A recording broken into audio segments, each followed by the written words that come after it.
Um crente pode ter depressão? Claro que pode. Um crente pode ficar diabético. Ele pode ter depressão. E não é coisa do demônio, gente. Não é coisa do demônio. Depressão é uma doença, é lógico que é fruto do pecado, né? É uma doença e que vários homens de Deus tiveram. A gente vai fazer uma análise psicológica de Elias. E você me pergunta, Elias era depressivo? Sim. Elias era depressivo. E por que ele era depressivo? Porque Elias perdeu a alegria de coisas como a vida que outrora ele tinha. E aquele ali não era um momento de Elias. Por que Deus arrebatou Elias? Por que Deus arrebatou Elias? Porque para Elias, aquilo ali já não fazia sentido mais, cara. O ministério de Elias, para ele, já não fazia sentido mais. É tanto que ele disse, basta. Eu não sou melhor do que meus irmãos, não. Use outro no meu lugar. Deus ainda diz a ele, olha, tu vai ungir Eliseu no teu lugar. Tu vai ungir um rei. Mas Elias, ele tinha perdido o sentido da coisa. Então, numa análise ali bruta, científica, Elias era um depressivo. Paulo era um depressivo, cara. É porque a gente pega as perspectivas de Paulo segundo as suas grandes vitórias missionárias. Mas vê as palavras de Paulo com relação a si mesmo. A si mesmo. Você vai perceber que Paulo era um depressivo. E foi um grande homem de Deus. Elias foi um grande homem de Deus. Jeremias, que é conhecido como profeta das lágrimas, Jeremias tem um livro exclusivo só de lamentação. Lamentações. Só para lamentar ali. Eu acho que Deus disse assim, pronto, tá aqui, vai, desabafa. Coloca aí todas as tuas lamúrias aí. Desabafa nesse livro. Ele era um depressivo, cara. Então, sim, a depressão ela pode atingir gregos e troianos. Ela não escolhe classe social. Ela não escolhe. Isso é que é mais preocupante, sabe por quê? Porque às vezes a pessoa está rodeada de dinheiro, de luxo, mas a mente dela tá toda apagada, cara. Putz. E ela não consegue ter prazer em nada. O prazer que a gente tá sentindo aqui em gravar esse podcast, a pessoa não consegue sentir. E isso é doloroso. Sabe por quê? Porque há um preconceito muito grande em relação à depressão, porque as pessoas ainda não entenderam essa doença. Porque não está visível a olho nu. Então, para a pessoa ali, aquela ali não tem nada. Como infelizmente falam, é frescura, né? A maioria das pessoas falam que é isso, que é frescura mesmo.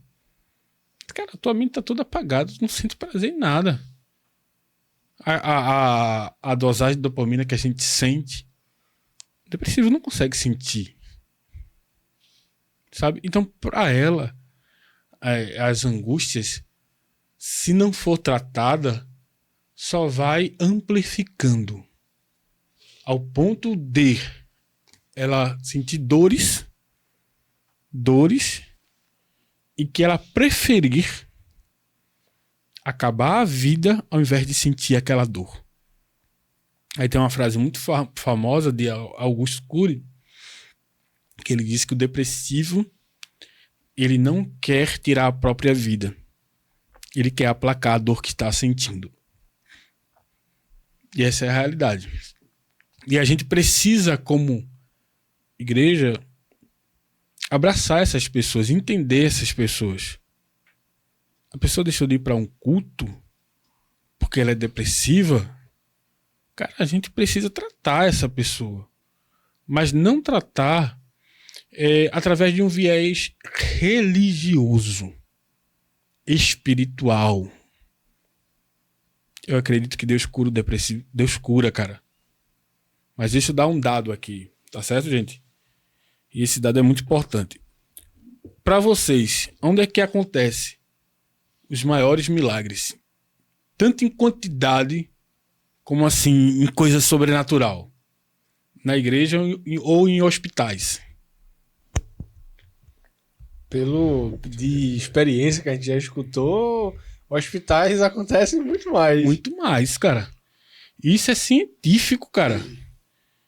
Existem mais milagres em hospitais do que em igrejas. Por quê?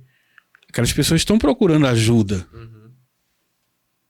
E Deus não recrima, não discrimina isso. Deus não discrimina isso. A pessoa está procurando ajuda. Quando a medicina falha, Deus entra em ação, cara. O texto diz que a mulher ela gastou todos os seus haveres. Não foi dinheiro, foi haveres. Ela tinha casa, vendeu. Tinha propriedade, vendeu. Gastou tudo para tentar ser curada. E por ninguém ela foi curada. E se ninguém aí foi curada, dá um espaço para o agir de Deus. Aqui a medicina falhou. Aqui a mão de Deus entra.